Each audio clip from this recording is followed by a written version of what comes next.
I don't know, whenever we have a terrorist attack or whenever someone gets scared, the people on the right wing start shitting their pants and they want to get rid of our Constitution and our laws and all the liberty they say they hold dear. As soon as we get attacked, they want to get rid of it, right? So when the Boston bombings happen, people are like, oh, you can't try these guys in American court. You can't Mirandize them. You got to treat them as an enemy combatant, even though the guy was a citizen. Right. And we've already done that to Jose Padilla, which we tortured him without charge for a year and a half. Right. And he was an American citizen, and nobody's like, whatever, he's Mexican or something. No, they just don't want the black president to do it. They don't want the black president to be able, like when Rand Paul, the reason behind this filibuster was make sure the president announces that he doesn't have the authority to drop drones on American citizens on American soil. Mm-hmm. That was his big thing. He wouldn't pee for 13 hours for that reason. And then the Boston bombings happened, and he's like, well, I wouldn't mind a drone in that instance. He literally said that. Yes. Even somebody coming out of a liquor store robbing $50, we could drop a drone in that instance. Then a drone. So Mr. Stance, Mr. Integrity. No, I meant not an angrier drone, not against someone who's mad at their mother-in-law. You don't want in that instance. There should be a strict no drone on citizen rule. Not against the Christian. There's a red line. There's a red line, right? There's a red line. So Piers Morgan has on one of these guys. Who's Ben Ferguson. And that guy's name is Ben Ferguson. Nice work, Ben. Wow, a lot of Bens today. So this guy, Ben Ferguson's on with Piers Morgan. He's against giving these guys the right. It's weird. Well, let's just play it. Here's what Piers says to him. You are the first person to jump up and down on me about attacking your Second Amendment rights when it comes to guns. Isn't he entitled to the very constitutional rights that you hold so dear?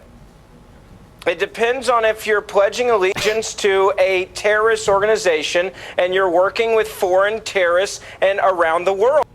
Yes, so if you're pledging your allegiance to a terrorist organization, or if you're working with foreign terrorists around the world, or if you just plotted something with your brother, in those three instances, you don't get to have civil rights. No, it makes sense. It makes sense, Jimmy. If you're entitled only to your rights as an American if that morning you said the Pledge of Allegiance. Yes. If you renewed your Americanism that morning before bombing America, then full rights. Then you'll get your rights. Yes, that makes sense. So how do we know this guy for sure is a terrorist or working with other, because it turns out it doesn't look like they've been working with anybody. They look like just a couple of maniacs who decided to do this on their own. Yeah, we saw a YouTube video maybe. Yeah. I saw Alaki's YouTube video. It's not that hard to put together a pressure cooker bomb, apparently. Right. And you can apparently it takes fireworks and Vaseline. Yeah. This is apparently key to it. Yeah, that's it. You have anything to say? No, you got more, right? Okay, so we've got one more clip. Let's play, they keep going. There is two totally different things here. If you're an American that decides to snap one afternoon and commit a heinous crime, you do fit the mold that you just described, which is you're an American, you commit a crime on American soil. But usually at that's when the chaos ends. The chaos is not ending with this guy. Proof of it is that we're covering it this many days after the fact. The fact that you just had on a terrorism expert before me talking about the connections of terrorists around the world tells you this is not one crime. When you catch the guy, all threats are over. This is a guy that there are still many threats connected to. There are still many connections around the world that we're having to investigate, which is the reason why you treat him as an enemy combatant and not as a normal guy. Yes, so you can't treat him like he's a normal guy, and that's why we should be able to lock this guy in a room without any rights and interrogate him indefinitely because we're defending freedom. Right.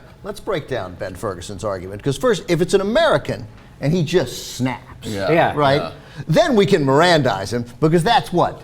In the fucking Commerce Clause, I think, of the Constitution. I think you can find it there. As long as you don't snap across the state line, I believe. And then his other better part of reasoning even was that, no, the whole point is you can't Mirandize this guy, and my proof is that you just had a terrorism expert on. So apparently we're going to determine whether we Mirandize people based on whether a 24-year-old booker at the Piers Morgan show gets some expert to talk about terrorism in segment 3. That's fine. Then Mirandize. Yeah, and he continued that argument. He says, the fact that we're covering it for this long means that there's more to it. Yeah, because when somebody randomly snaps and you're not wanting to throw the Constitution out the window, you don't have to debate whether the Constitution should be thrown out the window.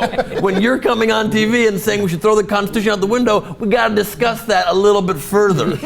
That's why. Because I'm saying absurd things. You have to keep covering it. Therefore, the Constitution out the window, except when we always want it there for us. Except not when we don't want it there. You know, I will shoot somebody with my constitutional rights to make sure no one ever touches that Constitution unless somebody touches it, and they have a weird name. You know, for the government to hold somebody without a reason, I'm pretty sure they have a good reason for doing that. Totally. Yeah, that's right. Yeah, Ben Ferguson. Very impressive. Do you think he goes home and looks at it? Do you think maybe is there ever a chance there's a moment he's like, ooh? No, I think he's like, wow, I get on TV with this bullshit. It gets me on television because they need somebody to say this stuff, even though I know it's ridiculous. It's like, that's why we call it the war on terror, so we can eliminate trials completely and just have jails. Exactly. Yeah.